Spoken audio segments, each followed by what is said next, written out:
Feride. Ben sana seslendiğimde dönüp bana bakacaksın. Dokunma bana.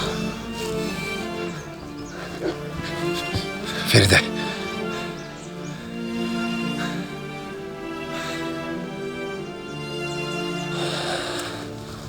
Feride.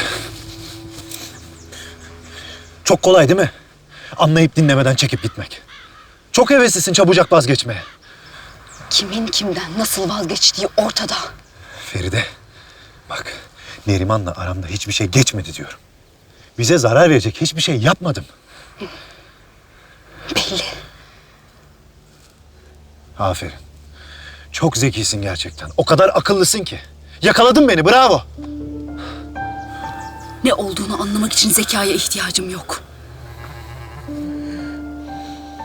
Ben geçen gece Neriman'da mısın değil misin diye içim içimi yerken Allah'a dua ettim.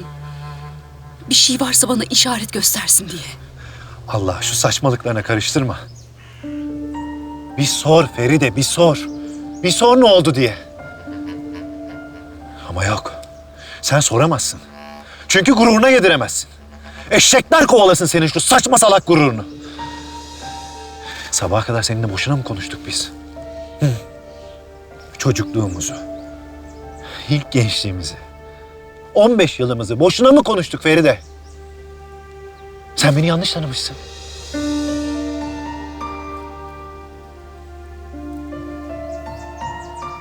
Emin ol, çok iyi tanıdığım için inanmıyorum sana şu an. Sen neye inanmıyorsun? Ben ne yaptım da inanmıyorsun Feride? Sana ne sadakatsizlik yaptım? Ben senin gözünde bu kadar yalancı, düzenbaz mıyım Feride? Etek düşkünü müyüm? O kadar mı haysiyetsizim? Sen beni ne sanıyorsun? Sen kendini ne sanıyorsun? Ben neyim senin için?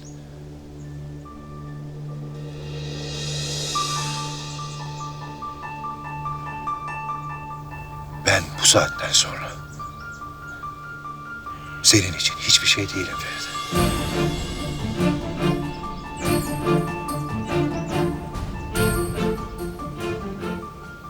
Her şeyin olabilirdim.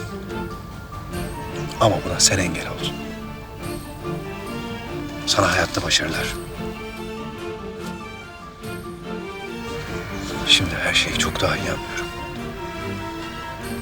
Sen nişan için bir bahane bulmaya çalışıyordun. Buldun işte o bahaneni. Git. Gitmemi mi istiyorsun? Git!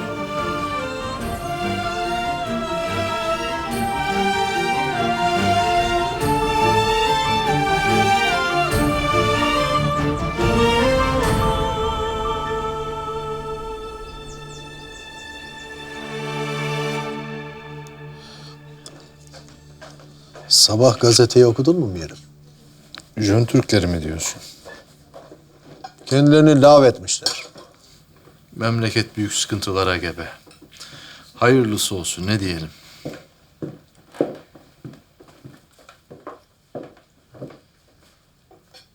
Nasıl?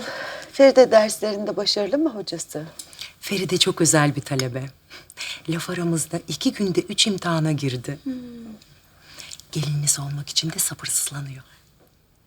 İnşallah. Merhaba. Merhaba. Mari sendin demek. Evet, ne oldu ki? Yok bir şey olmadı. Feride senden bahsetmişti de. Aranızda biraz nahoş olaylar olmuş. Evet, yani öyle bir şeyler oldu da. Ben de istemezdim öyle olsun. Sebep olmasaydın o zaman. Neyse benim yardım etmem lazım. Müsaadenizle.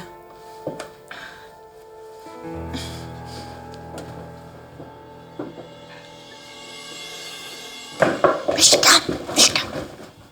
Gelmediler hala. Vallahi bilmiyorum ki teyze. Açıkçası ben de endişelenmeye başladım. Neredeler? Cumali Efendi'yi birini mi yollasak peşleri sıra? Bilsem nerede olduklarını ben kendim gideceğim arkalarından. Vallahi bilmiyorum nerede olduklarını. Ben sadece Kamran'ın benden istediklerini yaptım o kadar. Kamran'ın istediğini yapmışmış. İyi halt ettin. Münakaşa mı ettiler acaba? Kuvvetle muhtemel.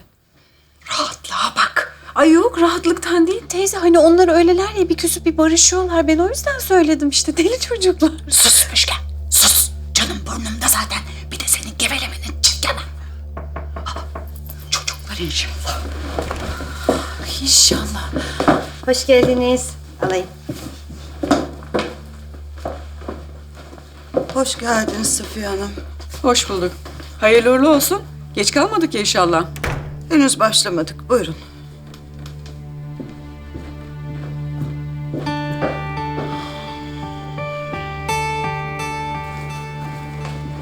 Of of.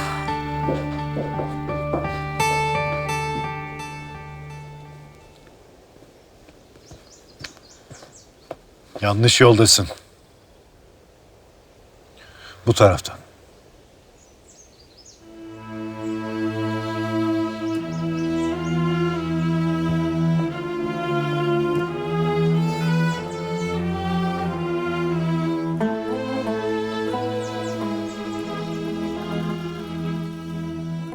Bir seslensen.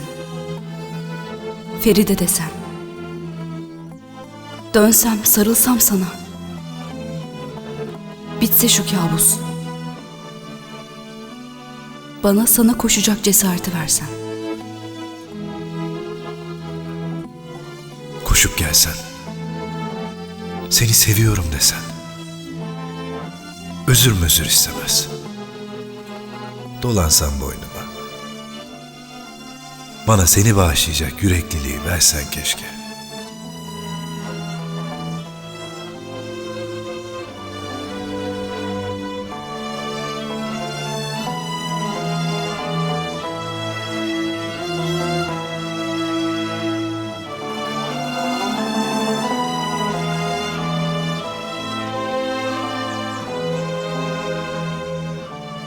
Nereye gitmek istiyorsun? Sana. Sana gelmek istiyorum. Mektebe.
Can içim.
Efendim, buraya kadar zahmetler verdik size.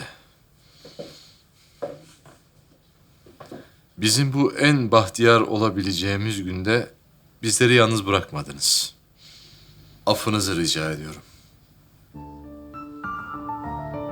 Kusurumuza bakmayın.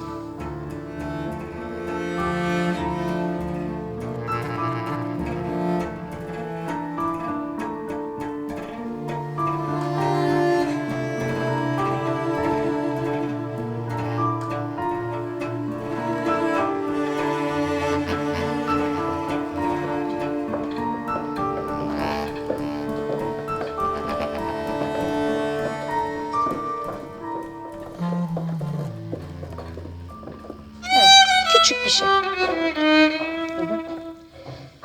Bulut geçti, gözyaşları kaldı çimende. Gül rengi şarap içilmez mi böyle günde? Seher yeli eser yırtar.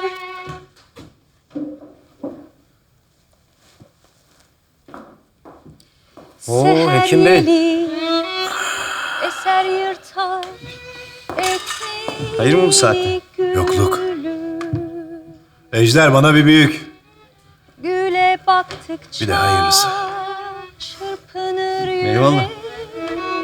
O uzun şeyler de beklersin, oldu mu?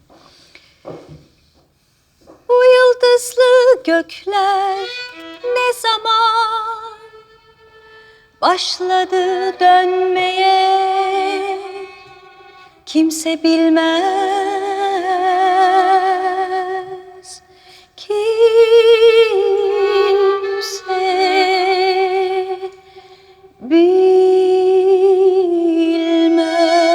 bilmez. Bunlarda da bir cenabetlik var bacım. Kız everiyorlar, düğünsüz düğünsüz.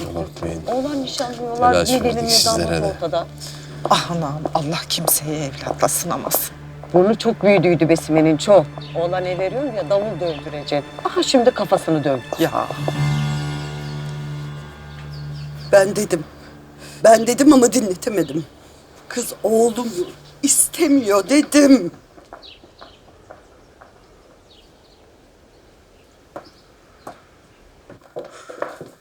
Ben istemiyorum demek zor değil ki. Bu kadar hazırlık. Milleti de topladık eve.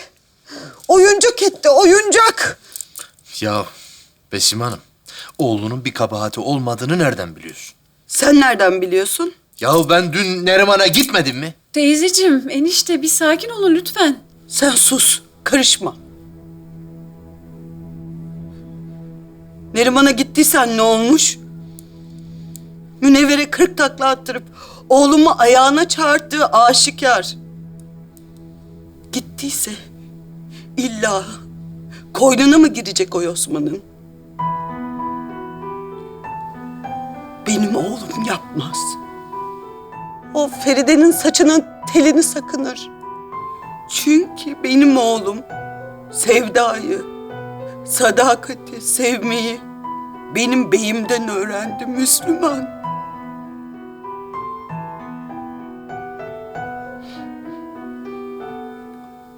O yüzden bütün kabahat Feride'nin. Başka türlüsüne kimse beni inandıramaz. Bir o kalmıştı yüzümüzü yere düşürmedik. O da yaptı. Aşk olsun. Eh yani. Eh yani Besim Hanım. Sana da aşk olsun. Oğluna kefillikte sağlamsın, maşallahın var. Ötekine de analıkta sağlam duracaksın o zaman. Analığı senden öğrenecek değilim. Ben o ikisini hatasıyla sevabıyla yüreğime basmaya hazırım. Gönlüm geniş çok şükür. O vakit almayacaksın yavrucağın günahını. Benim günahım ne? Oğlumun günahı ne? Terzi dedik kaçtı. Yüzük dedik kaçtı. Ay sonu nişan dedik. Vekalet vereyim, bensiz takın yüzükleri dedi. Çocuk dedim güldüm. Aha gününü değiştirdik yine yok. Olmadı mı bunlar? Fellik fellik kaçmadı mı? Kim kimin günahını alıyor Seyfettin Bey?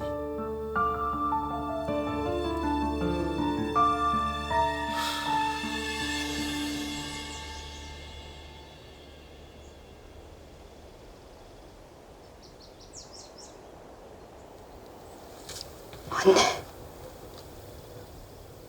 Ben geldim. Dizlerine ihtiyacım var. Dizlerin nerede anne?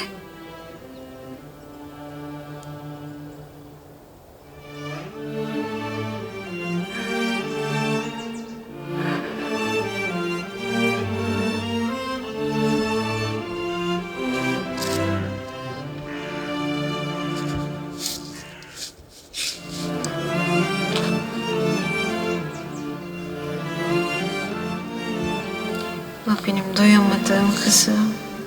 O benim kınalı kuzum. Ağlama.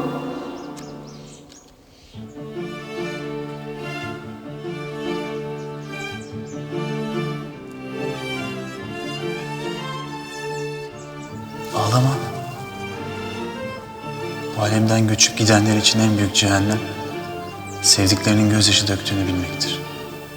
Bizim cennetimiz senin dudaklarının kıvrımında başlar.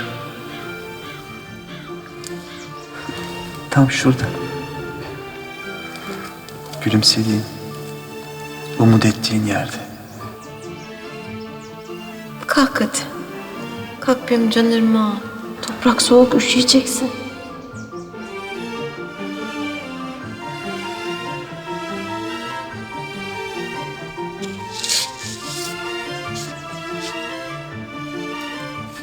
Allah sevdiği kulunun kalbini yine sevdiği kulunun kalbiyle birleştirirmiş. İnan bu aşka Feride. Sen inandığın kadar var o aşk.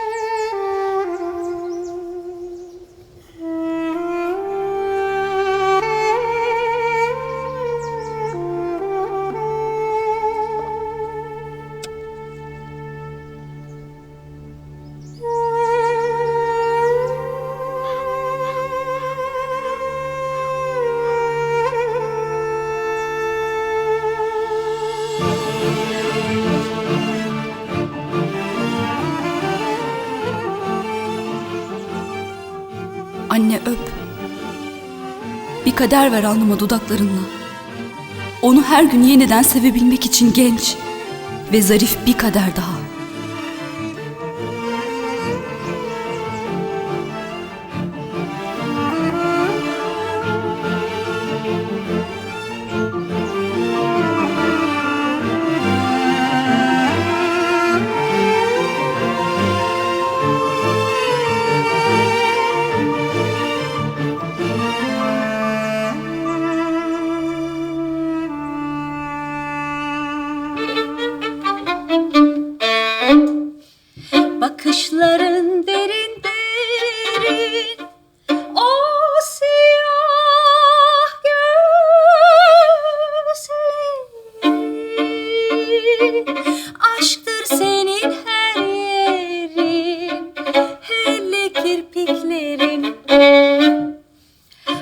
Hayatım karanlık benim, aşk ileri. Bağrımda akıyorken kan, sensin kalbe dolan. Uzun saçların başıma dolansın, dudaklarım Anlaşıldı. artık Gönül bu meselesi sene demiş. kansın. Saadetimiz Benimki mesleki mesele Ejder. kansın. Kalp böyle tuzla buz olunca aort boşta kalıyor. Böyle şey gibi sallanmaya başlıyor. Benim kafam ona takılı. Mühim mesele tabii. Var mı desturun? Gözlerine kalbim muhafaza olsun. Tamam, bir daha yapalım. Evet. Gözlerine kalbim muhafaza olsun. İçine aşkınla sevgimle dolsun. Sana doymak için ömrüm yetmez. Aşkım bitmez, tükenmez. Şimdi gönül ehli adamlar gibi konuşmak, sevda üzerine büyük büyük laflar etmek vardı. Ama benim dilim varmaz o işlere. Nerede oğlum sende o çiftli laflar? Adını bile diyemiyorsun lan sen. Ay, susarak demlenelim Ejder. Zaten hiç gücüm yok. Bir de sana nefesimi tüketmeyeyim. İçine aşkınla sevgimle dolsun. Sana doymak için ömrüm yetmez. Aşkım bitmez, tükenmez.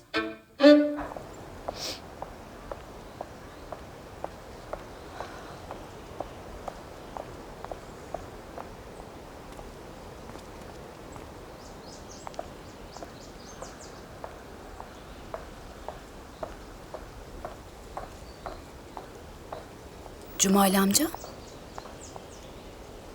Hayrola?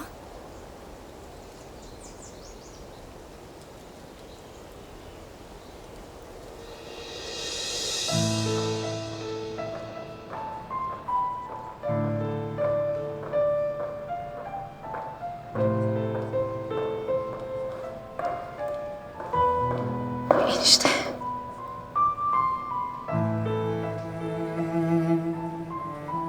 Nereden geliyorsun kızım? Annemle babamın yanında. Bugün ilk defa iyi ki aramızda değiller. Bu sefaletimizi iyi ki görmediler dedim. Ne tuhaf.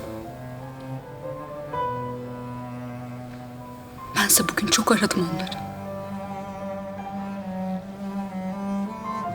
Oğlum seni üzecek bir şey mi yaptı kızım?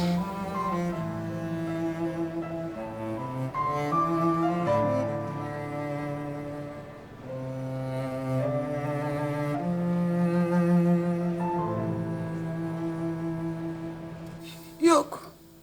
Bu evden telli duvaklı kız çıkarmak bana nasip olmayacak. Kimin günahını aldık? Kimin canını yaktık ne bileyim. Ne bitmez çilemiz varmış. Teyzeciğim, bir sakin ol ne olursun. Bak sen böyle yaptıkça ben de kendimi suçlu hissediyorum. Hisset. Senin de kabahatin büyük. Durduramadın mı o ikisini? Engel olamadın mı gitmelerine? Kamran'ı bilmiyormuş gibi konuşuyorsun teyze. Durdurabilsem durdururdum tabii. Kamran'ı biliyorum. Beyimi de biliyorum. Benim iki yiğidimin arasına bir Feride girebilir. Ben ondan korkuyorum. Bir ondan korkuyorum. Bu yüzden mi suçluyorsun Feride'yi? Ben kimseyi suçlamıyorum. Gördüğümü söylüyorum yalnız. Ama benim de kabahatim büyük. Ben onu kenara çekip konuşmalıydım. Anılık etmeliydim. Eğer istemiyorsan, sırf biz istiyoruz diye hedediysen, ben hallederim demeliydim. İş bu raddeye gelmezdi.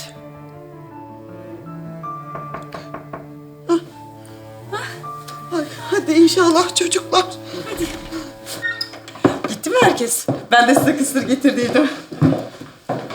Geçmiş olsun Besime Hanım. Senin evlatlardan yana hiç mi yüzün gülmeyecek? Neyin nesiymiş? Niye gelmemişler? Allah düşmanımın başına vermesin. Çok zor.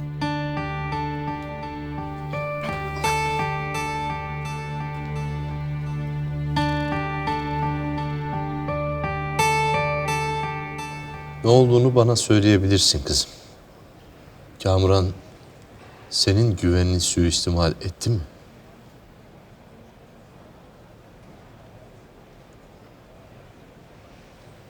Kavga mı ettiniz?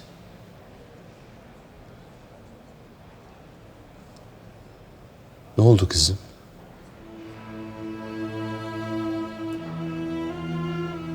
Niçin ağlıyorsun? Niçin nişanınıza gelmediniz? Bizi ahalinin içinde niçin boynu bükük bıraktınız?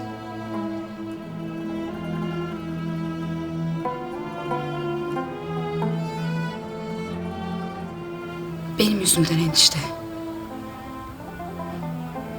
Çok özür dilerim.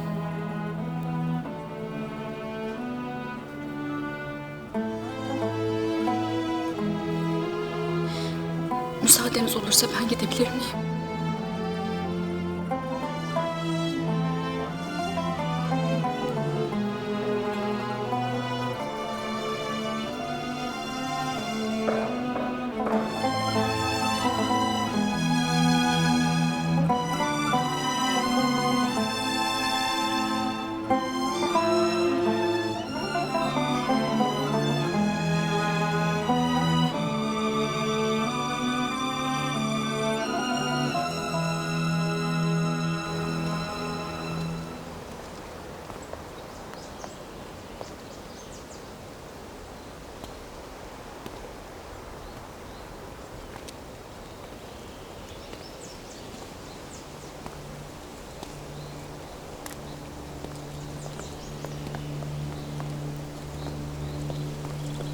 Gidelim Cumali. Konağa mı beyim? Kamuran'a. Nerede bulacağımı biliyorum.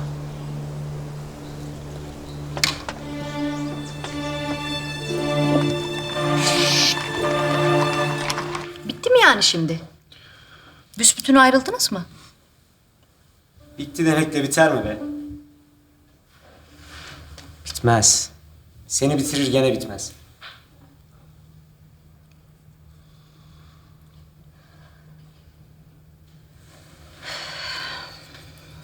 Bitti. Ayrıldık. Ama ne olursa olsun ayrılsanız da, yıllarda, yollar da girse aranıza, siz sevgilisiniz. Öyle tabii. Ayrılsak da ben onun abisi, arkadaşı, babası, sevgilisi gibiyim. Biri bitse biri kalırım. Ben onu hiçbir zaman bırakamam ki. Ama tabii bu ayrıldığımız hakikatini de değiştirmez.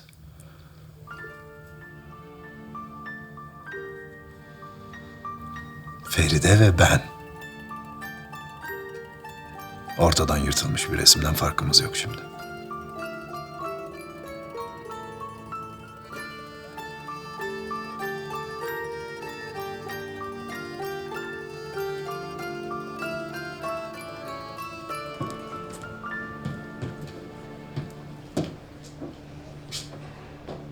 Geldim.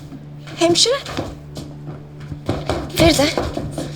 Hemşire ne oldu? Niye gelmediniz? Ayrıldınız mı yoksa? Ne? Kendi nişan merasimlerine katılmadılar mı? Yüzük yok parmağında. Feride! Feride, ne olur yapma. Bak öyle bir şey yapmadı. Yardım edin. Feride! Yapma hemşire, ben korkuyorum, ne olur yapma. Kalk Feride. Aç üstünü aç. Feride.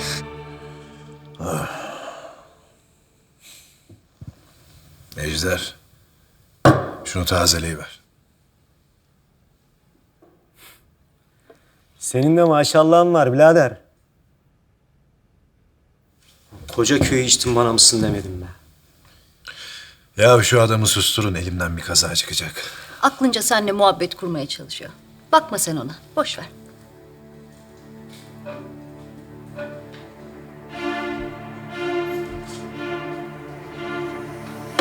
Hoş geldiniz. Hoş bulduk. Bize biraz müsaade eder misiniz?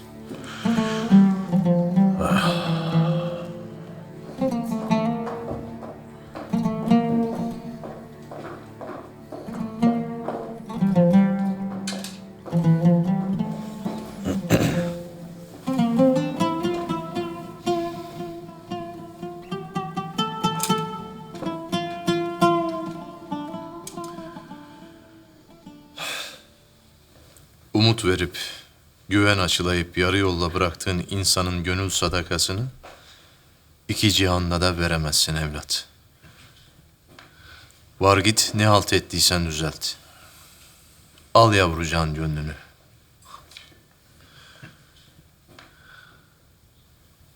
Benim hatalı olduğumu nereden biliyorsun baba? Geçen gece Neriman'a gitmedin mi? Feride yememiş içmemiş hemen sana yetiştirmiş anlaşılan. Günahını alıyorsun yavrucağın. Ağzını açıp iki kelam dahi etmedi. Hatta hata benim deyip seni korudu. Ne yaptın? Ne yaptın da darma duman ettin? Adımız çıkmış 9'a. İnmez 8'e. Ben kimseye derdimi anlatacak değilim baba. Otur. Baba üsteleme. Otur iki gözüm.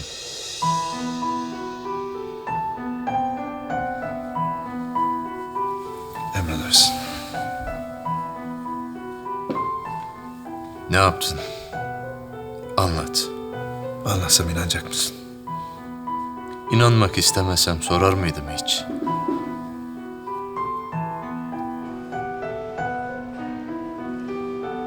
Kendinde misin? Feride. Adın ne küçük hanım? Çabuk kuşu. Düşerken kafasını bir yere çarptı mı? İsmi yüzünden soruyorsanız Çalıkuş onun mahlasıdır. Bu kaç çalı kuşu? 6. Bu 5. Bir ateşimize bakalım.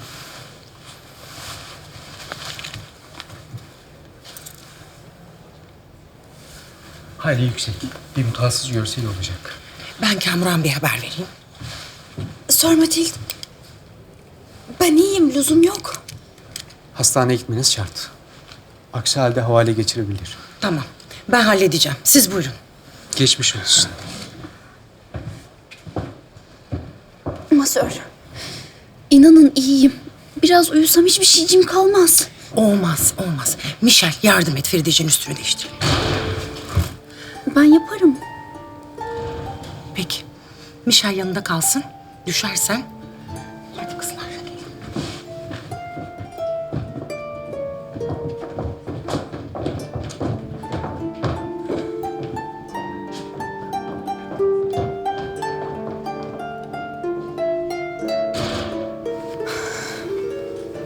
Biz Kamran'la ayrıldık.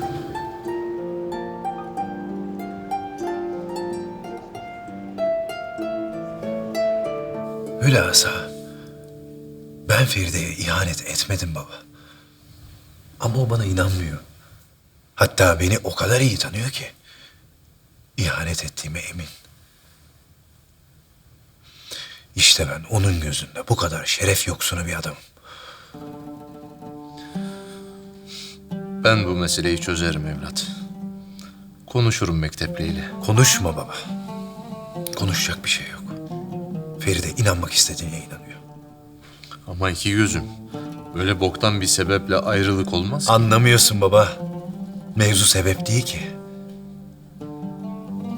Feride benimle olmak istemiyor. Benden gitmeye öyle hazır ki. Hiçbir fırsatı kaçırmıyor. İşte ben de en çok buna üzülüyorum ya.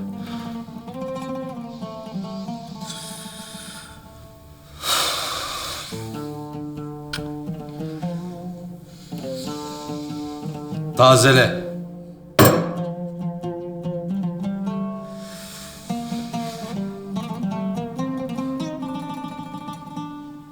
Peki emin misin sana ihanet ettiğine? Bilmiyorum Michel. Bu bir his. Bir yanım Kamran'a koşup ona sarılmak istiyor. Ondan özür dilemek istiyor.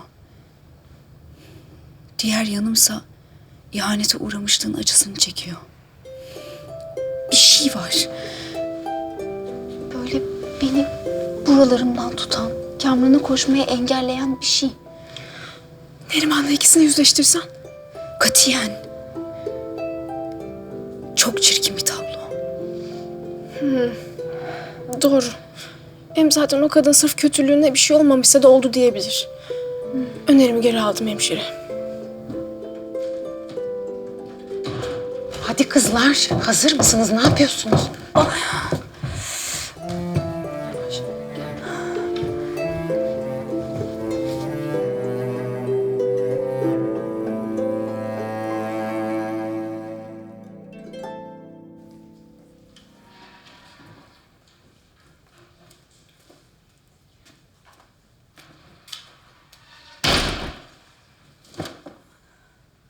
Ferideciğim, sen burada otur. Ben bir hekim sorayım.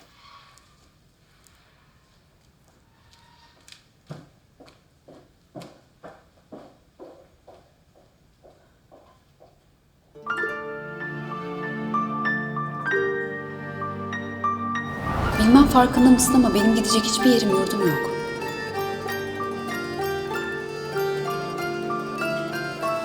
Senin yurdun benim.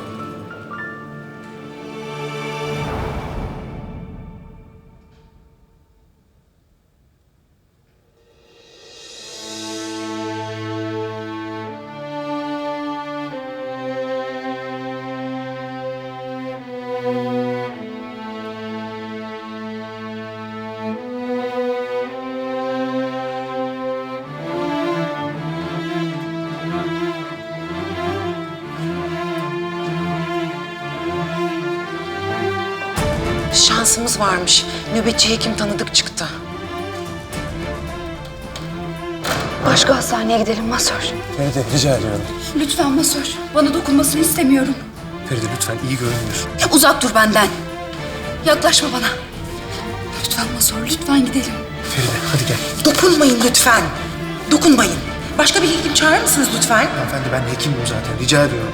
Yok tamam. Başka bir hekim çağırır mısınız? Başka kimse yok mu sizden başka? Bakın Feride hiç iyi görünmüyor. Gidip onu muayene etmemiz lazım. Rica ederim lütfen. Bir muayene edelim. Neyi var neyi yok bakalım. Yok tamam. Tamam. Ha, doya doya sarıl oğluna. Sen haklı çıktın. Oğlum, kuzum, aslan oğlum. Üzülme çocuğum, üzülme. Kısmet. Ay leş gibi de kokuyorsunuz siz.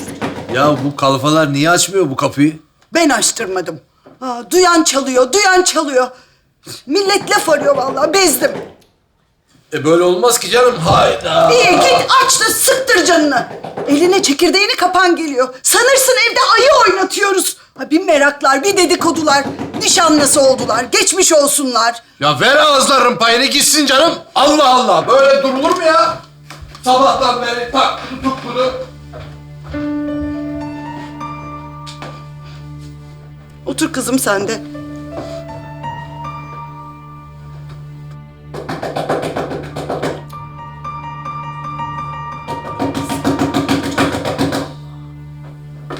Ne oluyor ya? Niye açmıyorsunuz kapıyı? He. Kamran. Kamran'ı çağırır mısın Seyfettin amca? Aslanıma buraya kadar zahmet veremem. Ne diyeceksen bana de. Aslında haber vermeden gitmek vardı da. Ne haberi? Feride hastanede.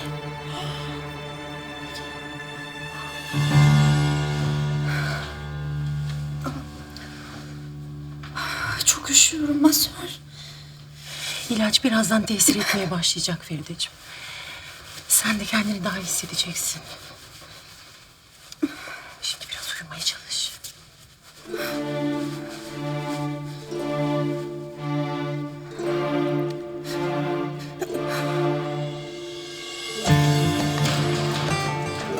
Ateşini düşürmek için ne yaptıysam olmadı.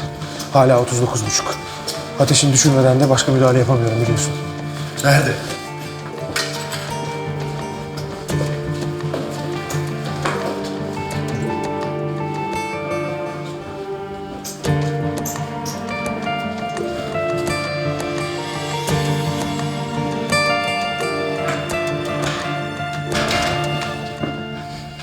Mektepte bayıldı. Bir hekim çağırdık ama kafi gelmedi. Matild, ben bir Feride'ye bakayım müsaadenle. Feride? Feride?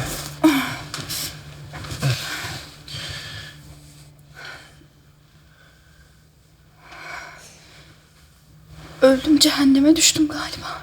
Doğru. İnsanın hep kaçtığına tutulduğu yerdir cehennem, öyle değil mi? Acaba hangimizin cehennemi? Gel.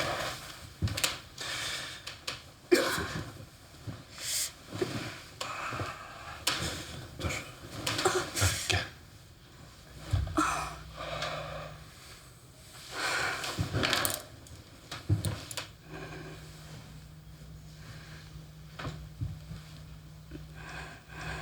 Başka bir hekim hakkımı kullanmak istiyorum. Öyle bir hakkın yok.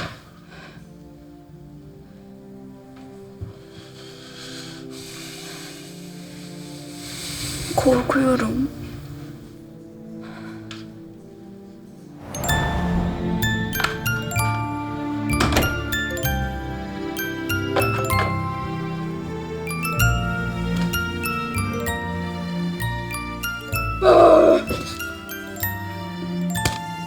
Sıntır, ağzını yüzünü ovalayacağım bir tane. Kafasını duvara sürteceğim. Ya hem korkmadın hem kızıyorsun. Hiç de bile korktum. Ya nasıl korktun kızım ya? Burnuma vurdun. Çünkü benim sihirli kelimelerim var. Korkunca onları söylüyorum içimden. Ne ki onlar?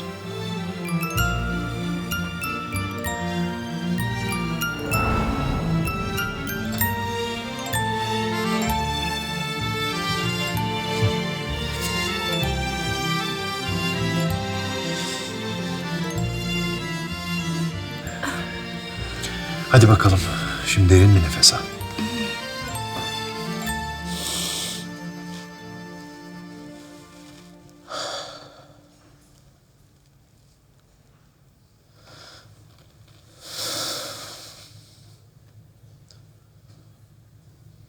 Kızım nasıl?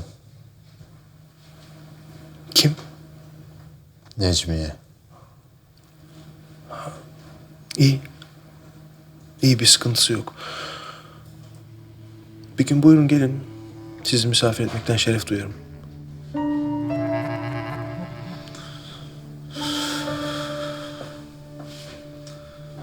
Şereften yana nasibi ancak o kadar olur. Bir şey mi dediniz, duymadım. Nasip dedim.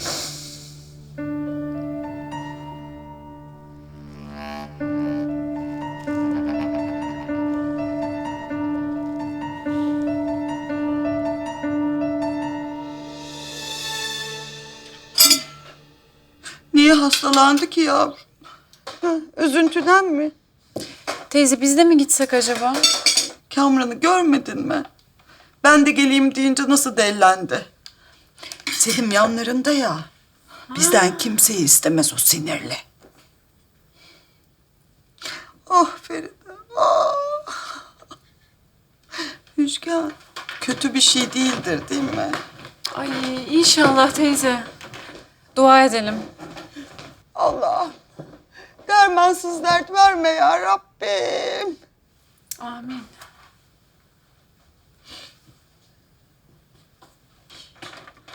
Kız acaba nesi var ha çalı kuşunun? Aman hep dert, hep dert. Kız içine attı yavrucak, sustu. Ondan böyle hasta oldu ha. Tövbe estağfurullah, bak demeyeyim diyorum ama artık dilimin ucuna geldi yani. Ne oldu kız? Kız hepsi bunların suçu. Necmiye'yi bak deliye çıkardılar. Bizim kızın durumu da şimdi ortada. Yani iki kızından kimse kusura bakmasın ama baş edemediler yani. Ya bak, benim hatun annem öyle miydi ya? Besim Hanım'ın anası.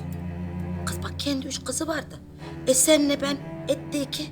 Bir de 8-10 tane biliyorsun evinde besledi büyüttü. Ama hiçbirinin yanlışı yok. Sen şimdi yani Besime Hanım mı beceremedi diyor? He, öyle bağırarak, çağırarak, olmadı öyle ayağını yere vıra ağlayarak olmaz bu işler. Bak, sevginde de adaletli olacaksın, öfkende de adaletli olacaksın, dayağında köteğinde de adaletli olacaksın evlatlarına karşı. He vallahi şimdi bak Kamran Bey'den yana çıktı böyle Feride'yi yerden yere oturdu. Yapa. Kız, Feride teyzesinin şerrinden korkup da bu hale gelmiş olmasın? Kız hatun anam öyle miydi ya? Ha? bebeleri bir şey yaptığı zaman böyle tatlı tatlı söyle kuzum, söyle canım derdi ama arkalarından da yapmadığını bırakmaz da. Eyvallah kız, sonunda hep onun dediği olurdu da herkes kendi rızasıyla ne oldu sanırdı. Pek merhametli kadındı be. Canına rahmet anacığımın. Demek ki öyle 2 tane doğurmayla ana olunmuyormuş. Şunu bileydin. Kız bana bak, bunun tuzunu sen mi koydun? Yok kız, o kadar. Bu ne kız? Kezzap gibi.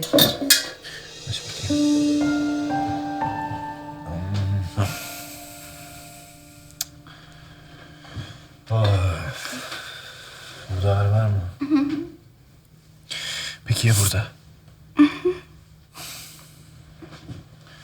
Ne yapacağım sana? İğne mi? Hı hı. O denli hasta mıyım? Evet. Kafandaki tilkiler yüzünden mikrop kapmışsın. Kamran, iğne yapmasan olmaz mı? Olmaz.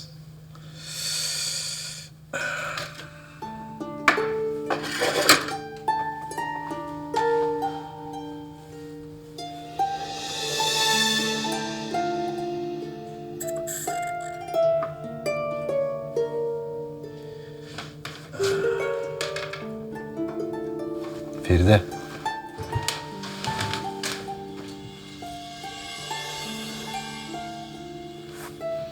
Damardan yapacağım. Uzat bana konu. Kamran, korkuyorum.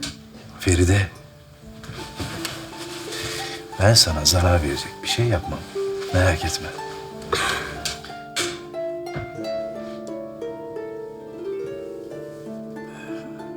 Hem benim küçükken bir sevgilim vardı. Korktuğu zaman hemen tekerleme söylerdi. Biliyorum, hatırlattın. Çok saçmaymış. Saçma maçma. İşe yarıyordu. O zaman ben de söyleyeyim.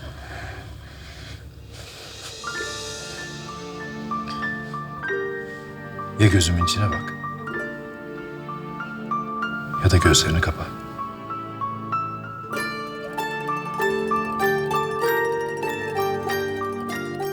Benim bu gözlerim sanki yalnızca sana bakmak için yaratılmış. Kalp kime aitse göz ona döner hep.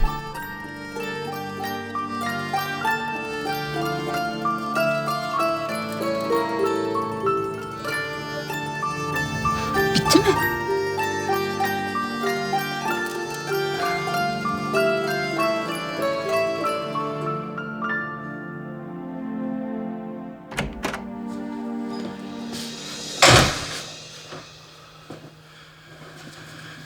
Geceyi burada geçireceğiz. Ateşini düşürmem lazım.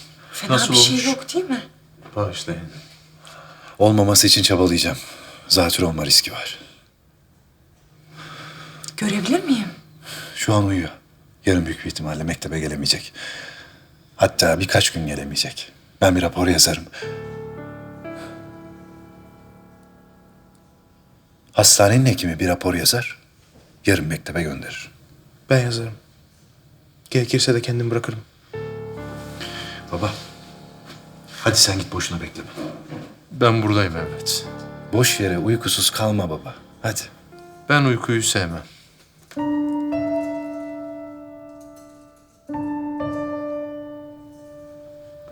Merak etme. Hürgür olmayacak. Gözümle görmeden inanmam. Söz veriyorum, dalaşmayacağım. Gerçi aslanın olduğu yerde çakalın payına düşen kaçmaktır zaten. Hadi babacığım. Evdekiler merak etmiştir zaten. Sen güzel bir çorba hazırlat. Temiz çamaşırları da Cumali Efendi ile gönderirsin. Müjgan ayarlar bir şeyler. Matmazel, dilerseniz siz de mektebe kadar bırakalım. Çok memnun olurum. Sağ olun. İyi geceler. İyi geceler.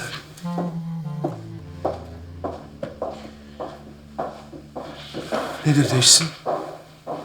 Ne yapacağım? Rapora yazacağım. Raporu ben yazacağım. Sen imzanı atarsın.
Sen neyine yaptın Feride?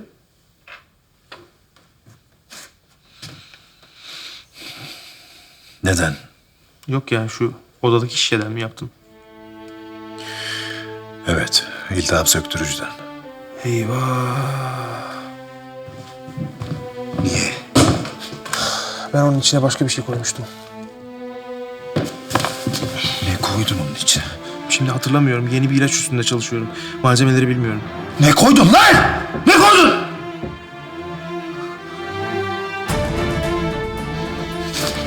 Çabuk söyle. Kezzaplı mezzaplı bir şey. Allah seni. Sakin. Damardan mı enjekte ettin? Damarları patlamasın kızın.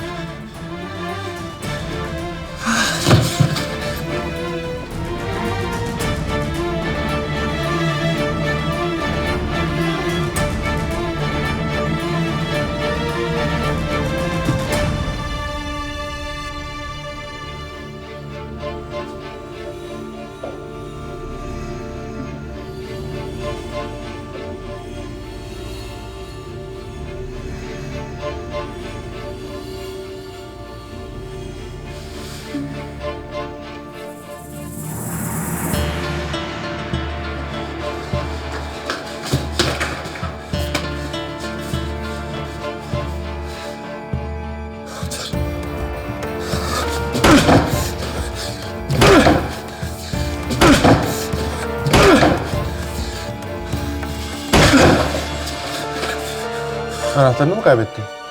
Sende mi lan anahtar? Ulan Feride'ye bir şey olsun. Sana o zaman sorarım. Feride. Feride iyi misin? Uyan, yalvarırım uyan Feride. Feride. Feride! İyi misin? Nasıl hissediyorsun kendini? Çok üşüyorum. Tamam, ben seni ısıtacağım şimdi. Isıtacağım ben seni. Merak etme. Merak etme. Aç ağzını. Ağzını aç. Aç. Ah.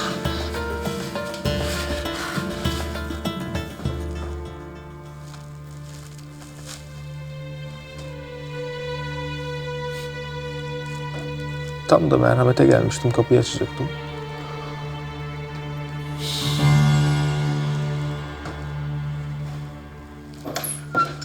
Hoş geldin enişte. Feride nasıl? Nesi varmış, neymiş hastalığı? Üşütmüş, halsiz düşmüş biraz. Bizden bir şey saklamıyorsun değil mi Seyfettin Efendi? Niye saklayayım hanım? Oğlum ne dediyse onu dedim. Yalnız öyle basit bir soğuk algınlığı değil tabii. Yanıyor yavrucak. Ay, biz de görebilsek keşke. Yarın götürürüm. Oğlum Feride için çorba istiyor. Bir de birkaç temiz çamaşır. Tamam, çorbayı ben yaparım. He, ben de çamaşırları hazır edeyim bari. Ben hallederim. Siz işinize bakın.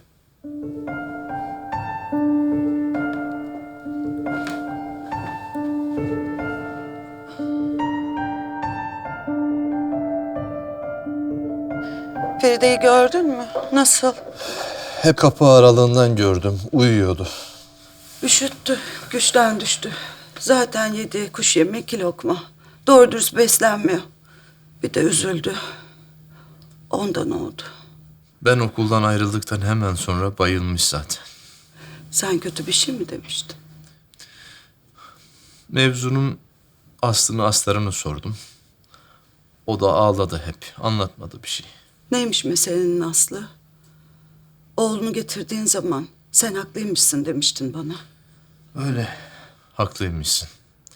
Biz Feride'yi istemediği bir evliliğe zorlamışız. Zaten oğlun da böyle düşünüyor. Vefa sandı Feride Kamran'a evet demeyi. Neriman meselesi de mevzu bahis olunca ayrılmışlar. Lakin sen hala Feride'nin oğlunu istemediğine inanmıyorsun zannımca. Bugünkü halini görseydin sen de inanmazdın.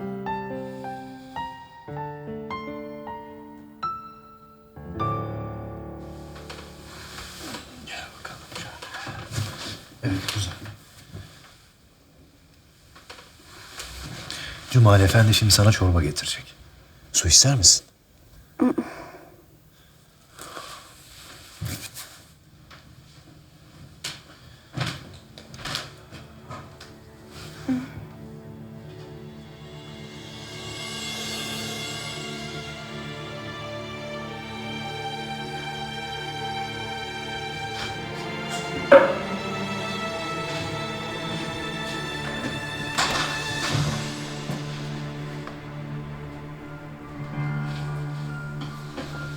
Eğlendin mi lan? Sağlam şakaydı ama kabul et. İyi şakası lan. Sen dersini aldın mı onu söyle bana. Öyle kapıyı kilitleyerek beni odaya sokmayarak Feride'yi koruyabileceğini mi düşünüyorsun? Eğer ona bir şey yapmak isteseydim, öyle bir zamanım vardı. Yapardım. Unutma ki seni buraya çağıran benim. Hasta olduğunu söyleyen benim. Baban da sen de geldiğinizden beri itin götüne sokup duruyorsunuz beni. Teşekkür mü edeceğiz lan? Beyim. Evden gönderdiler. Cumali Efendi. Sen götür onları. Feride uyanınca verirsin. Feride Hanım nasıl? İyi, daha da iyi olacak. Hadi Cumali Efendi, kimseyi de alma. Tamam beyim. Ben ilaç almaya gidiyorum. Tamam beyim. Bundan sonra eskisi gibi olamayız. Biliyorum. Çok üzgünüm Kamran. Gerçekten çok üzgünüm. Ben de öyle. Ama insanlık adına. Maalesef senin gibi insanlar var hayatta işte. Senin gibi tuzu kurular için kolay tabii. Öyle cafcaflı sözlerle benim gibileri hor görme. Senin gibiden kastın ne? Ben hayata senden 10 adım geride başladım Kamran. O yüzden mi böyle oldun? Anlatınca gözyaşlarına boğulacağım. Hayat hikayem mi seni haklı çıkaracak Selim? Senin gibi arsızın, uğursuzun, tecavüzcünün, katilin hiçbir şeyine inanmam ben. Seni haklı çıkaracak hiçbir şeye inanmam. Kibrindendir. Yok. Babamdandır. İşte bende olmayan bir şey daha. Sana da babalık yaptı, bize de babalık yaptı. Ne derdi hatırlar mısın? Şuranın bakımını iyi yapacaksın derdi. Onu iyi koruyun, kararmasın derdi. Hatırlıyorum derdi. Çünkü derdi, kaderinizi kendiniz yazamazsınız. Ama kader karşısında da büsbütün çaresiz değiliz. Kaderi yazan kalemin mürekkebi, insanın kendi kalbinden damlarmış. Sen bizim onca yıllık arkadaşlığımıza, kardeşliğimize ihanet ettin. Yazık ettin Selim. Üstelik benim canıma, cananıma, Feride'me zarar vermeye kalktın. İşte bu affedilemez. Sen de benim canımı aldın. Ben geldiğimde kalbi durmuştu. Senin o saçma sapan tedavin yüzünden. Zahide senin yüzünden öldü. Seni göremediği için, sevgisizlikten kan kusturdun kıza.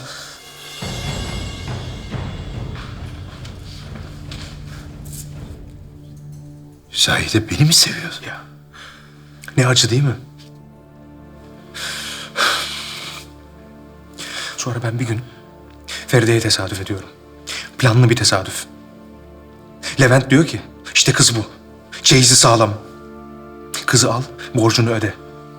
Adam haklı. Onca yıl beni okuttu, büyüttü. Borcunu öde, ben de sana ailenin yerini söyleyeyim. Ailen dediği de bir annem. O da beni vaktinde Levent'e satmış. Tek amacım karşısına çıkmak. Neden anne diyebilmek sadece. Neyse bunları geçelim. Önemli değil. Sonra bir gün Feride'nin sana yanık olduğunu anlıyorum. Ve diyorum ki kendime. İşte bu kız da veremeyecek Kamran. Sonra başka bir gün gülüşüne tesadüf ediyorum Feride'nin. Öyle bir an ki sanki dünyanın bütün öksüz yetimleri mutluymuş gibi. Sokak köpekleri, çingeneler, itilmiş, atılmış, unutulmuş herkes. Mutlu ulan. Var mı ötesi? İşte böylece Feride'yi sevmeye başlıyorum.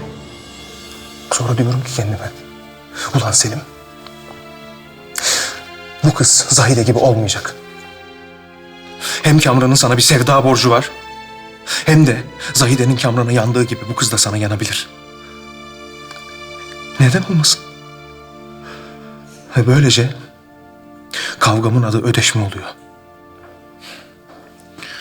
Selim, daha önce de söylediğim gibi sebeplerinle ilgilenmiyorum.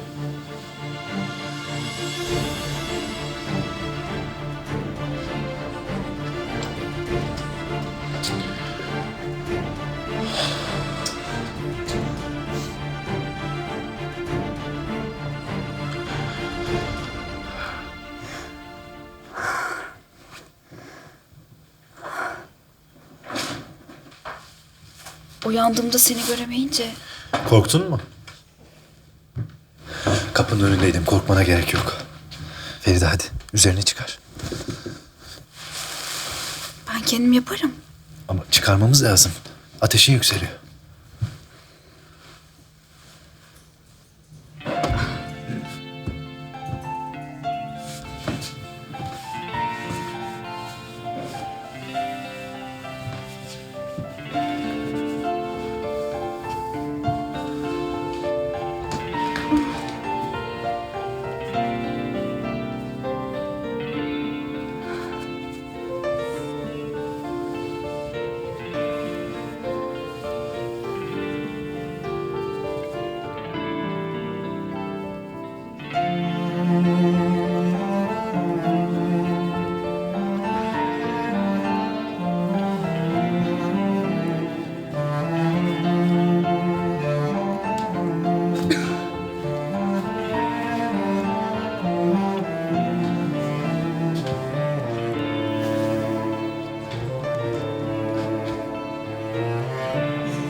Feride, hadi bakalım.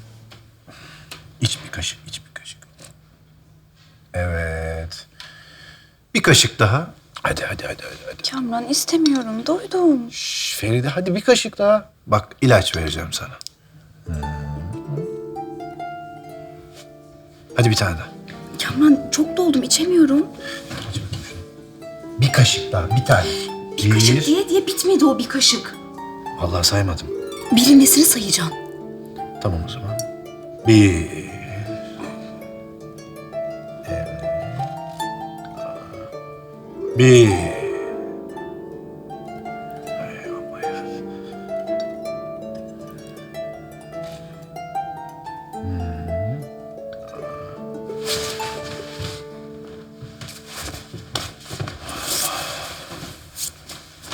Neden aldın üstünden bunu? Üzerinin hafif olması lazım. Yoksa ateşin düşmüyor.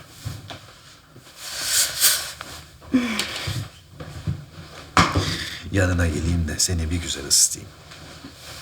Ya sana da bulaşırsa? Bana bulaştırdıklarının yanında bu buz gelir. Kay bakalım. Gel.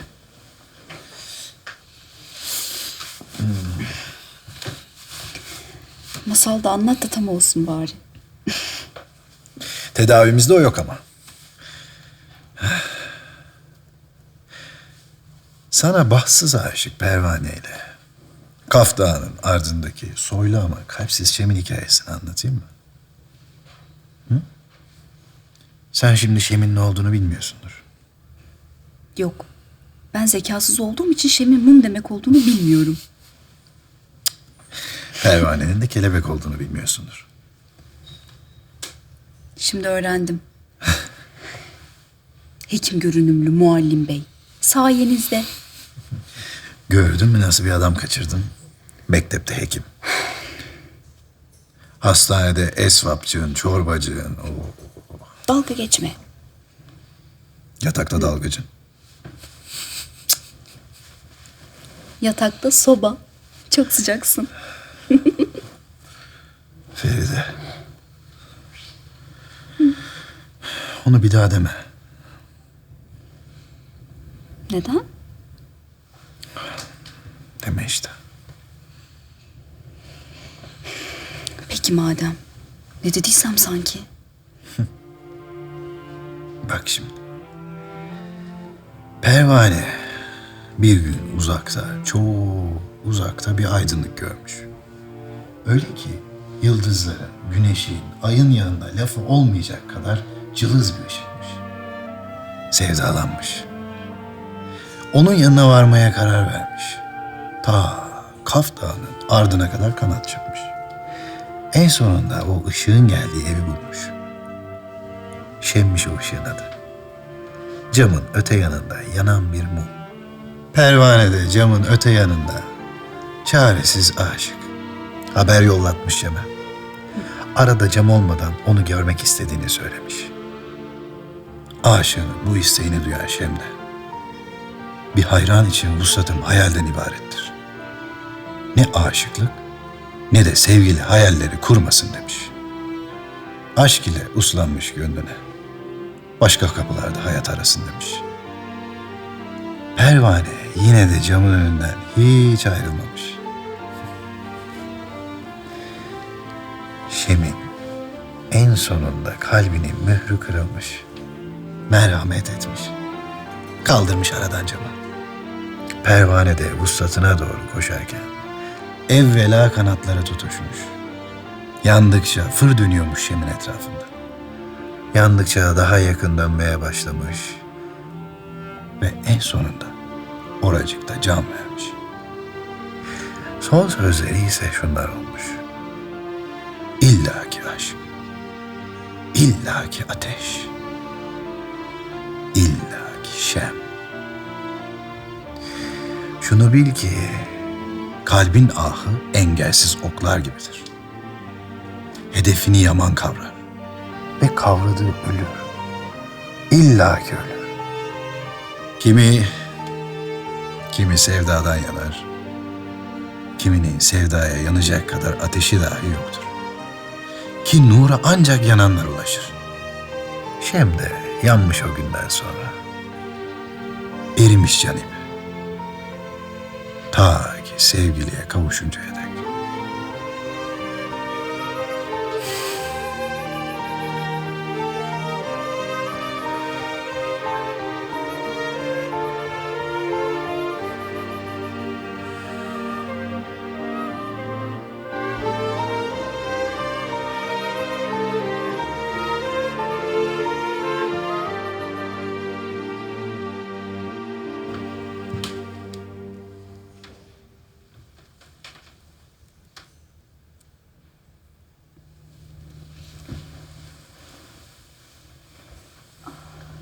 Günaydın.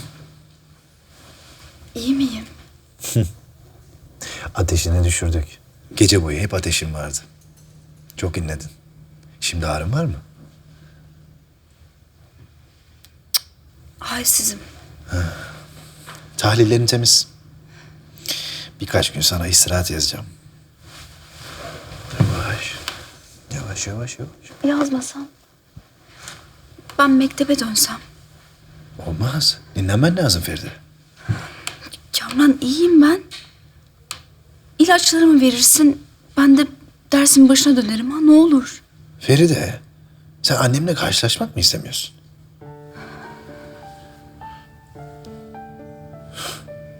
Merak etme. Ben seni korurum.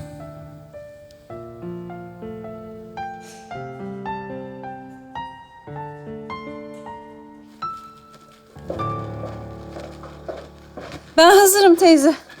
Oh. Ya bunlar ne böyle? Kamuran billahi hastaneye almaz bunları. Aç mı kalsın çocuk orada? Ha, oğlum Feride'yi aç bıraktı ya. Cık, Allah Allah. Sen bakma eniştene. Seyfettin Bey. Ha, tavşan dişlerini gösterdiğine göre bir malumatın var senin. Ben bugün Necmiye'ye gideyim diyorum. Bizden de selam söyleyin Feride'ye. Konu komşudan gelen olursa nişanı soran. Feride rahatsızlandığı için erteledik deyin. Sen demiyor muydun? Bunlar inatçılar. Birbirlerinden özür dilemeyi, birbirlerini idare etmeyi bilmiyorlar diye. Ben öğreteceğim yavrucaklarıma. Analarıyım ben. Vazifem var. Neymiş o vazifen Besim Hanım? Ben de bir bileyim. Az bir müsaade verin.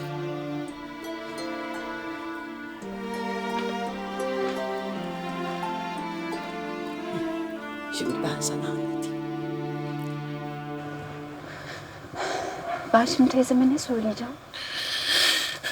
Ne hususta? Nişan. Feride, hakikati söyleyebilirsin. Benim için bir sorun yok. Şu hale bak, biz nelerle uğraşır olduk. Kamran.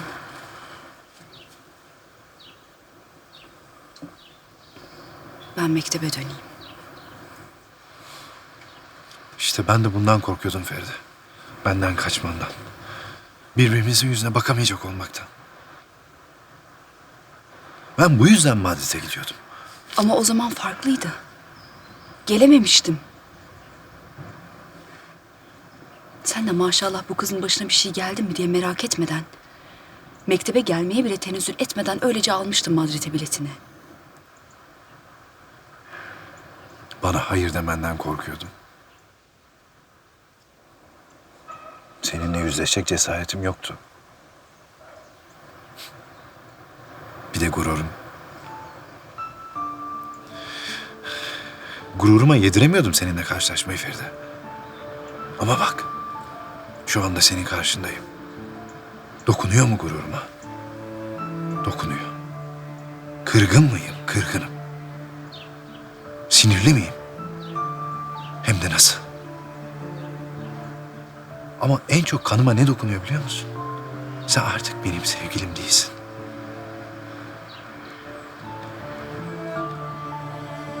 Biz seninle her şey olabiliriz.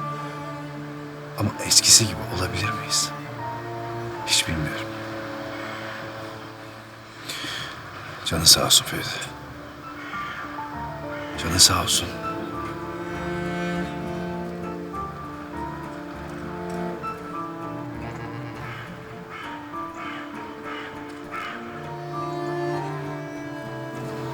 Kamran. Ben...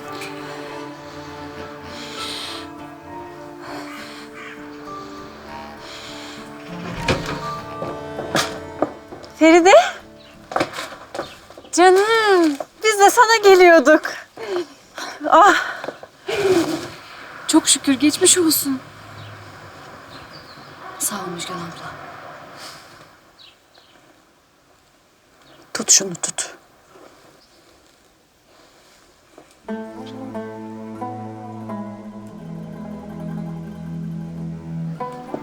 Kuzum. Daha geçim. İnatçı kızım. Gel gel. Gel. Gel yavrum.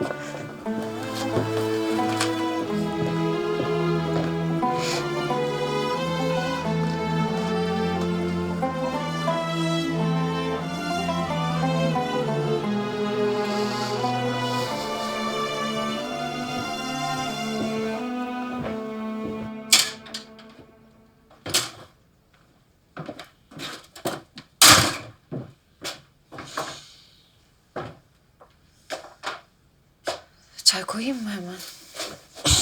Yok, iştahım falan yok. Yorucu mu geçti nöbet? Çok. Feride geldi. Aa, niye gelmiş? İnsan niye gelir hastaneye? Ha. Nesi varmış peki? Üşütmüş çok fena. Sen mi baktın? Abim baktı. Abim mi? Abim mi geldi hastaneye? Bir şey konuştunuz mu? Bir şey dedi mi sana? Ne dedi? Öyle düşündüğüm gibi bir şey olmadı Necmi. Kötü bir şey olmadı yani. Sen ailenle barışmak istiyor musun? Ama onlar istemiyorlar. Ne abin ne baban. Hepsi kapı duvar. Bunu bil de.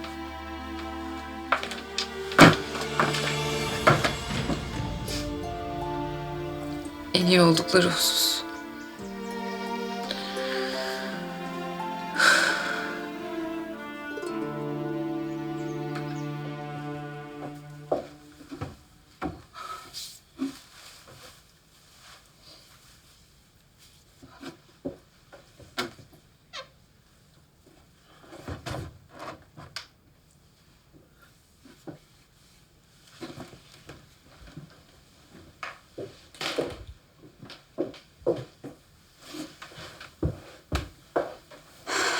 Teyze. Ben nişan için... Lüzumu yok. Konuşmayalım o meseleyi. Sen de üzülme, biz de üzülmeyelim. Çok kızdın mı bana? Yok. Keşke istemediğini evvelden söyleseydin. Neyse. Olacağı varmış oldu. Aslında tam da öyle değil. Yok. Sen şimdi düşünüp daha fazla üzülme. Hasta oldun zaten. Aman Kamran'a kız mı yok? Hadi gel şöyle uzan. Hı? Kahvaltıya kadar dinlen çocuğum. Hadi teyzeciğim. Yavrum.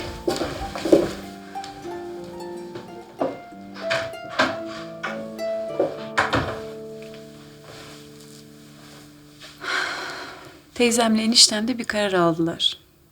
Seni istemediğin bir şey yapmaya mecbur bıraktıklarını düşünüyorlar. Hatta bu yüzden de çok üzgünler. Neyse kurtuldun.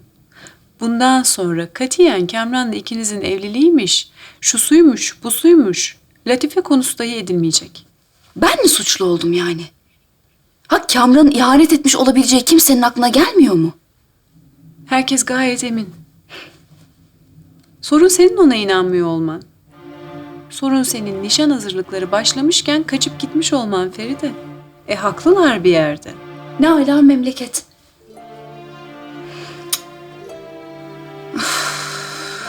Müjgan abla, sen benim yerimde olsan benim gibi düşünmez miydin? Bir gün öncesinde orada olduğunu öğreniyorsun. Ertesi gün yakasında öpücük izleri görüyorsun. Bilemiyorum ki Feride. Sana da hak veriyorum aslında ama öte yandan Kamran da haklı. Aslında inanırsın ya da inanmazsın. Mevzu bu kadar sade. Sen inanmamayı tercih etmişsin. Öyle hissettim. Ama şimdi dünkü kadar emin değilim. Kalbin ne diyor? Kalbim Kamran'a inanmam gerektiğini söylüyor. O zaman ne duruyorsun? Emin olamıyorum. O yüzden buradayım ya. Yoksa yüzüne bile bakmazdım.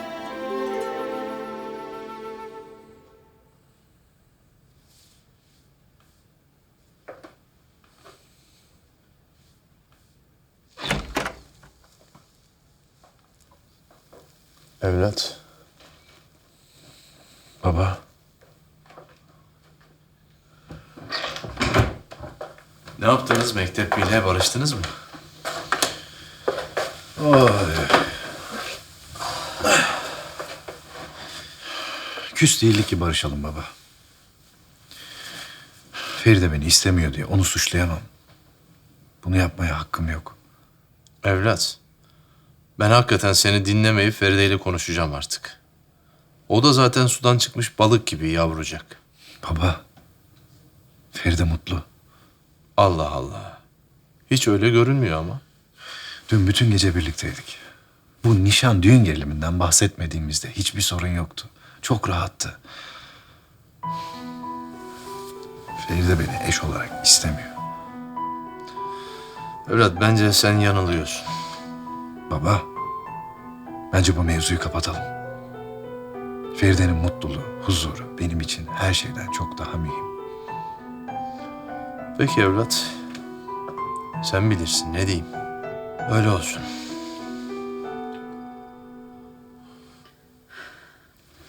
Neyse. Ben bir teyzeme bakayım. Senin için yapabileceğim bir şey var mı? Yok Müjgan abla sağ ol.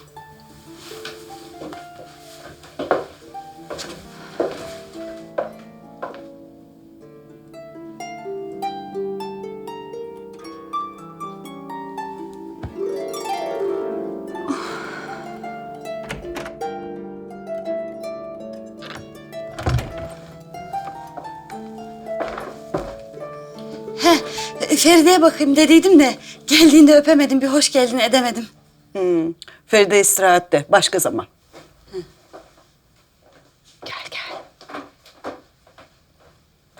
Ne oldu? Ne dedi? Ya valladı kızcağız. Ne desin? Yani senin anlayışlılığın karşısında... Bugüne kadar çok bağırdım, çağırdım, ağladım. Bir hayrını gördün mü? Hiç. Bundan sonra böyle pambık besime. Of, tadından yenmiyor vallahi maşallah. Bir de bana sor. İçimi kemiriyor esasen. O ikisinin kafasını birbirine vurasım. Yumurta gibi tokuşturasım var ama. Neyse ne yapacaksın? Susacaksın. Bir de böylesini deneyeceksin. Ay yok teyze böyle çok güzelsin. Vallahi çok yakıştı sana. Geç sen dalganı geç. Aşk olsun teyze. Ben hepinize gününüzü göstereceğim. Siz beni meylettiniz. Ben de sizi meyletmezsem bundan sonra besime değilim. Hele o ikisini. Bana yalvaracaklar. Anne, teyze ne olur bizi evlendir diye. Ay inşallah amin.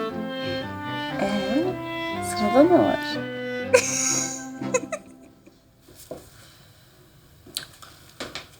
Kız Dilber şu camın önünde berduşluk yapacağına gelip az yardım etsene. Cumali'ye bakıyor Cumali'ye. Besime Hanım'la bir terelelli akşamdan beri.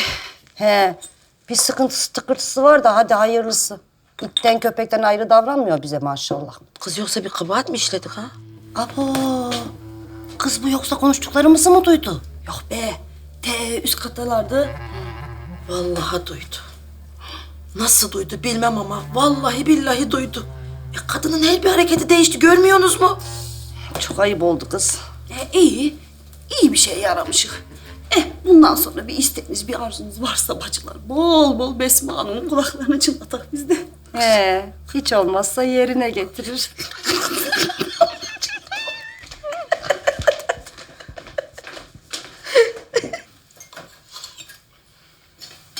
Feride, tayın pekmez diye kızım kan yapar.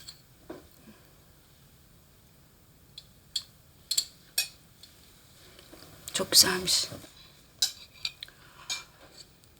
Nedim Ali Efendi'nin kızını gördün mü Seyfettin Bey dün? Pek de güzel serpilmiş. Pek güzel olmuş maşallah. Nasıl görgülü, nasıl bilgili. Dün biraz sohbet ettim. Nasıl hanım, nasıl oturaklı. Kamran, sizin dergiyi de okuyormuş. Hatta bana sordu. Kamran'ın birkaç haftadır yazısı çıkmıyor diye. Senin köşene mektup yolluyormuş. Adı ne peki? Seda. Hoş bir Seda adı gibi maşallah. Senin de büyük hayranın. Ha, Seda. Hiç tanıdık gelmedi. Gelir. Tanışacaksınız inşallah. Niye? Ben kızı çok beğendim oğlum. Yani bu kadar heves ettim düğününü yapmaya, hazırlık yaptım. Şevke geldim. İnşallah Allah Seda'yı... Anne sen ne saçmalıyorsun? Sen düğün nişan istiyorsun diye. Çocuk oyuncağı mı bu işler? Oldu paşam. Dün çocuk oyuncağını çevirdiniz.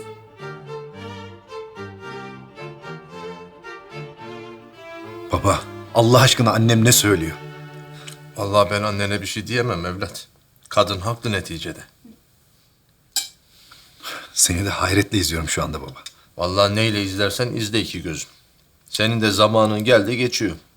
Biz de mürüvvetini görmek istiyoruz ya. Bir ayağımız çukurda. Hem ben Seda'yı gördüm. Pek güzel, pek hoş bir kız.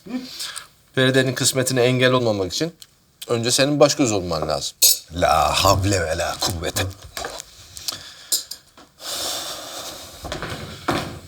Afiyet olsun aslanım benim.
Yürü oğlum yürü.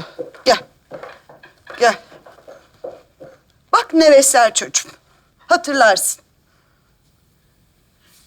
Kamran. Hekim olmasın. Aa!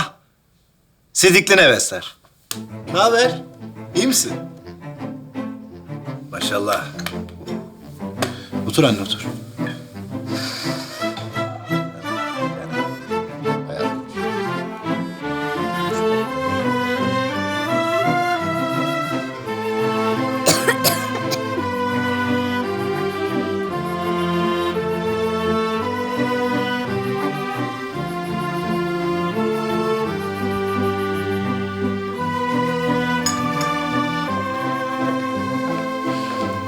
Sen zahmet etmemişken teyzeciğim ben ikram ederim.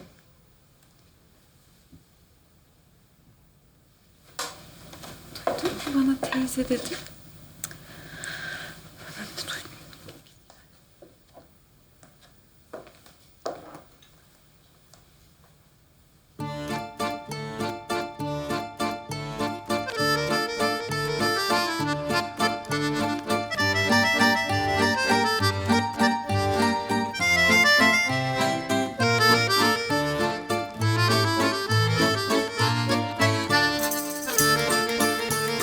Mersin'le Tafet.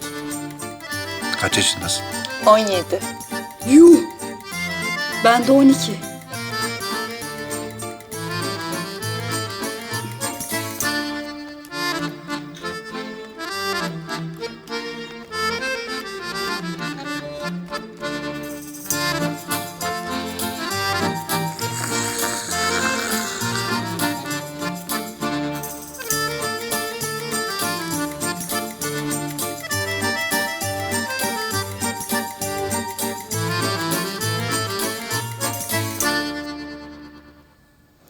İnsanın bu kadar ruhuna işleyen, bu kadar anlamlı sözleri nereden buluyorsunuz bilmiyorum ama onların hepsi benim. Nasıl? Beni anlatıyor. Sanki hep beni yazmışsınız gibi. Mesela şu. Ben. O çok güzel evet. Mesela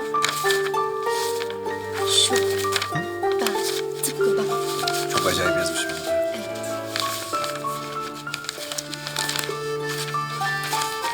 Hı hı. Hı hı. Yani her şey ben. Şunlar da çok iyi.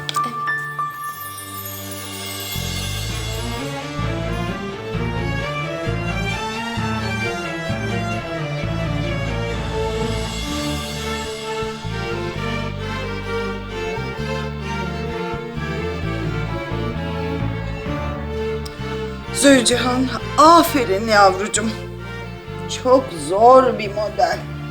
Bak Kamran, bak. Ne ince işçilik evladım. Harikulade. Bunu yapan eller, ne maharetli eller. Gelecek nesiller bu dandeli yapan ev kızı kör oldu diye sergileyecekler inşallah.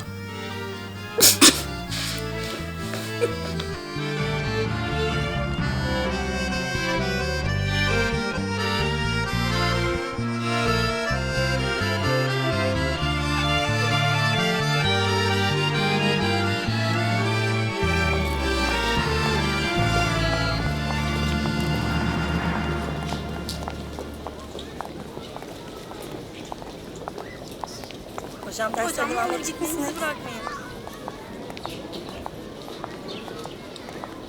Hocam hekimliğe dönünce bizi bırakacak mısınız? Ümit ediyorum öyle olacak. Aşk olsun, bizi bırakmaya bu kadar hevesli misiniz? Siz merak etmeyin, ben sık sık gelirim. Gerçekten mi? Gerçekten öyle. Monsieur Kamran.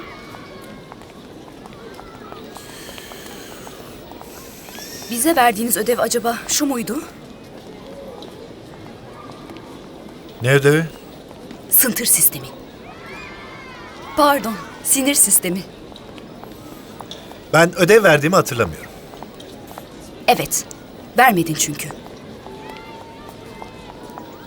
Sen neden geldin peki oradan? Bakıyorum hiç vakit kaybetmiyorsun. Neye vakit kaybetmiyorum? Kızlarla yakın ilişki tesis etmeye. Ben bekar bir adamım. İstediğimi yapmakta özgürüm. Tabii. Özgürsün tabii. Bana ne? Yani ben senin için söylüyorum. Yoksa beni ne ilgilendirir? Yalnız hatırlatmak isterim ki bir muallimin talebeleriyle flört etmesi ne derece doğru karşılanır bilemiyorum. Saygısızlaşma Feride. Ben kimseyle flört etmedim. Dışarıdan öyle görünmüyor ama. Nasıl görünüyorsa görünsün. Geçen hafta da seninle sevgiliydim. O zaman nasıl görünüyordu? Aynı şey değil. Aynı şey. Aynı şey değil. Beni seviyorsun. Feride Hanım, ne kadar eminsiniz kendinizden. Beni sevmiyor musun? Sevmiyor musun?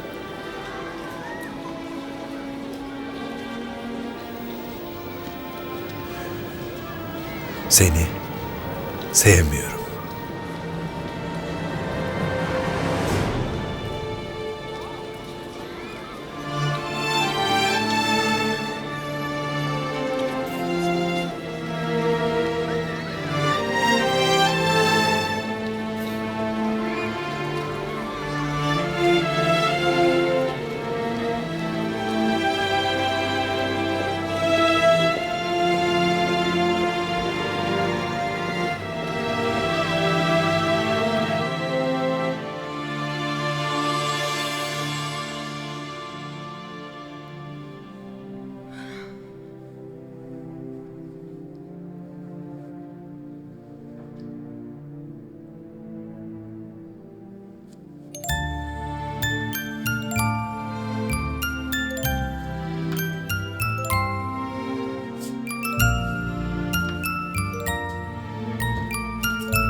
Aç kapıyı. Feride.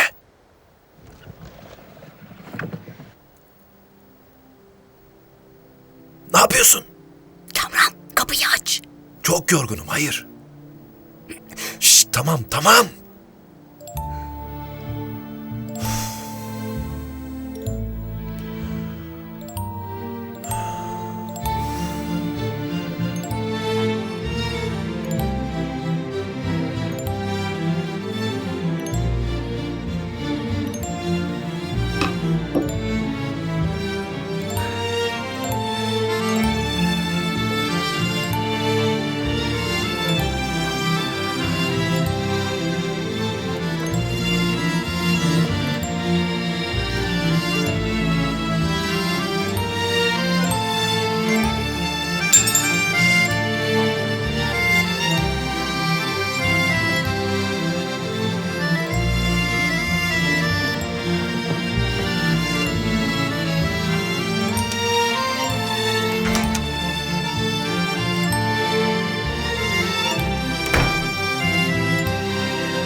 Senin ne işin var bu saatte?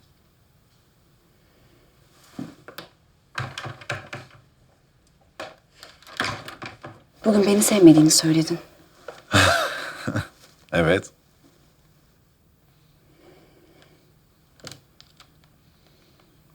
Doğru mu söylüyordun? Seni sevmiyorum. Bak Kamran. Bu dediğin 2 oldu. Çetelesini tutmuyorum. İstersen 40 defa söylerim. Bir şey 40 defa söylersen olur. Olduralım mı? Ne dersin? Sen saymak ister misin?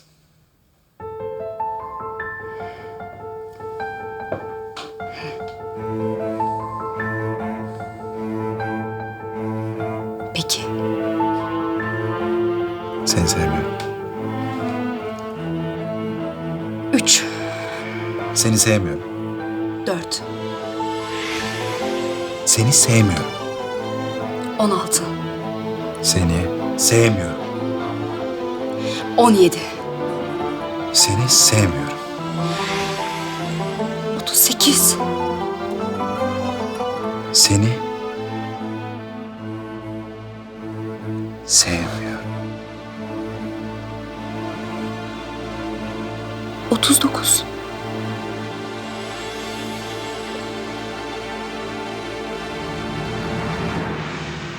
Seni